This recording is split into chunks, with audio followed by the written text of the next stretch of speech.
এরকম সবাইকে আসলে কিছু জিনিস শেয়ার করতে ভালো লাগে। যেমন ধরুন আমাদের মানে কি বল, যেহেতু আমি হেড নেক ক্যান্সার নিয়ে দীর্ঘদিন যাবত কাজ করছি জাতীয় নাক কান গলা ইনস্টিটিউটে, আমার কাছে অনেক জটিল রোগী আসে, তাই না?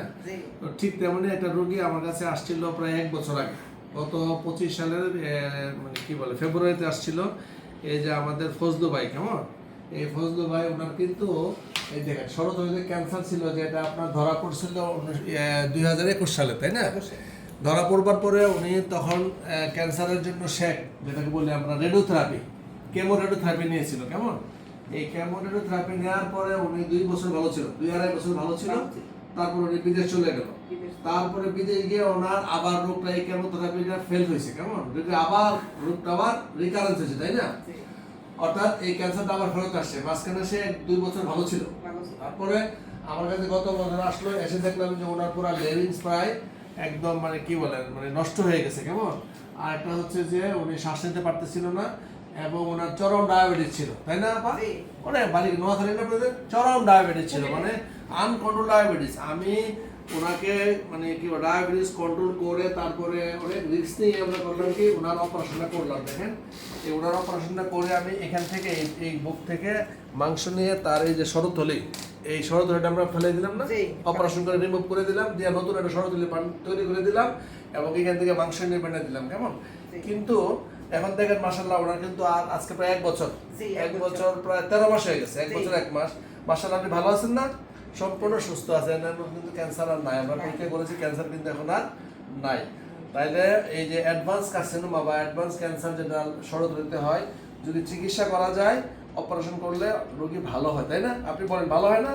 কিন্তু দুঃখ লাগে কি জানেন, আমরা খুবই এটা মানে দুঃখজনক অবস্থায় আছি, যেটা হইলো যে আমাদের দেশের রোগী বেশিরভাগই গরিব, বুঝছেন?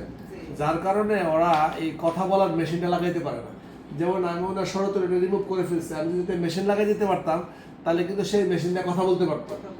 কিন্তু আনফর্চুনেটলি এই রোগীর টাকা পয়সা ছিল না, যার কারণে আমি মেশিন দিতে পারি নাই। কেমন মেশিনের দাম প্রায় 1 লাখ টাকার মতো খরচ করে, মেশিনটা 1 লাখ টাকা লাগে, 85,000 লাগে, আরো কিছু 1 লাখ লাগে।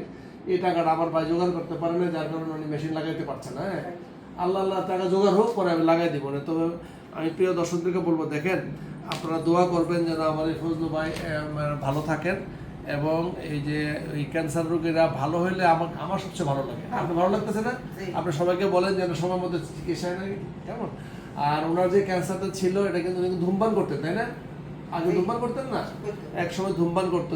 এই যে লেরেঞ্জিয়াল ক্যান্সার বা শরৎথলির যে ক্যান্সারগুলো, এগুলো বেশিরভাগই ধূমপানের জন্যই হয়। কেমন এই জন্য আমি দর্শকদেরকে বলবো, যারা এই ভিডিওটা দেখবেন, যাদের কাছে পৌঁছাবে, আপনারা দয়া করে যদি ধূমপানের অভ্যাস থাকে, এটা করা ঠিক হবে না, এটা করবেন না। জর্দা খাবেন না, পান খাবেন না, ধূমপান করবেন না। কেমন এগুলি হলো আমাদের হেড নেক ক্যান্সারের মূল কারণ। ফজলু ভাই ভালো থাকেন। আমার খুবই ভালো লাগছে যে আপনি সুস্থ আছেন, ভালো আছেন, এবং ওনার ওয়াইফটা একদমই খুবই মন খারাপ করছিল, যে এক পর্যায়ে কিন্তু ওনারা চিকিৎসা করতে চাইছিল না, তাই না? যে আমাদের টাকা নেই, পয়সা নেই, আমি অনেক অল্প খরচে, তাই না?